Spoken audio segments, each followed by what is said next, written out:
para lang po mas malinaw, sa panukala ninyo, bawal tumakbo ng sabay ang mag-ama or mag-ina, maging mag-asawa.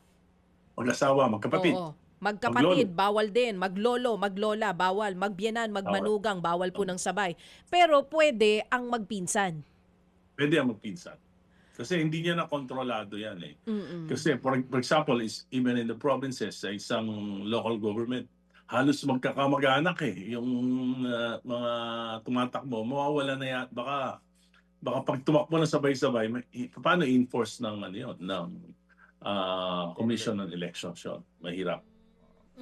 Kasi nga, sinasabi nyo, when you filed noong 2001, ang gusto nyo po sana noon, mas malawak, pero imposibleng makalusot. So gusto nyong maging realistic, Yes. Congressman Erice, kasi dito sa second degree, nararamdaman nyo, mas posible po ito. Mas posible, Na lumusot. mababawasan. At least, maraming probinsya ang mababawasan. Alam mo,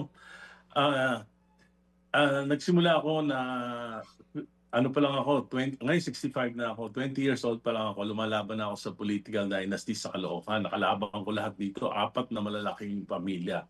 So, kabisado ko yung frame of mind ng mga political dynasties. Siguro ako na lang yung naiiwan dito na walang political family. Klaruhin ko lang siya. And I will be the last politician in my family. Okay. Kung Egay, klaruhin ko lang itong sinasabi nyo, no, sa prohibited act sa inyong panukala, ito siya.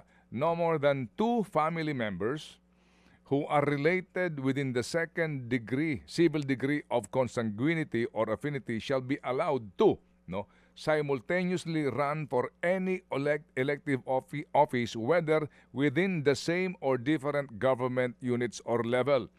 Pakiklaro lang Yes. po, ito ho ba, pati nga daw ho sa party list, so hindi sila pwedeng magsabay sa either national or local o pwede yung isang national, isang local? Paano po ito? Isang national, isang local lang.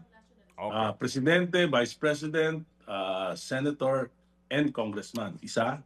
Tapos isang local government lang. Okay. So hindi sila pwedeng dalawa, isa ang congressman, isa ang senador or presidente. Hindi pwede. Hindi pwede. Okay, Hindi pwede. sige. So hindi rin pwedeng isang gobernador at isang mayor. Hindi. Hindi po pwede. Okay, sige. Maraming mababawas talaga sa yung mga fat dynasties na yung mayor, vice mayor, governor, congressman, lahat, senador, sabay-sabay. Mawawala na lahat yan. Okay, sige. So It's klaruhin a ko good lang start. Apo. Actually, it's a good start. Opo, yes sir, kasi nga ang version po ni Kong Egay ay kumbaga more practical. Yan ang sa kanya. Kasi doon po sa kontradaya, kumbaga hardcore, no? Oo, matindi. Isa Yes. lang. Isa lang. Oo. Mapili kayo. Ito daw mas realistic. Hanggang 4th degree, ha? Correct, Opo. correct. Ang ating pinag-uusapan po muli dito, para itong mga degree na ito, ang first degree po, parents and children, consanguinity, affinity, asawa, spouse. Yung pong second degree ay grandparents, brothers, sisters, and grandchildren, mga apo, and parents-in-law or sons and daughters-in-law. Yan po yan, na para klaro. Mga kapatid, brothers and sisters, saan ka pa? Dito na tayo sa totoo.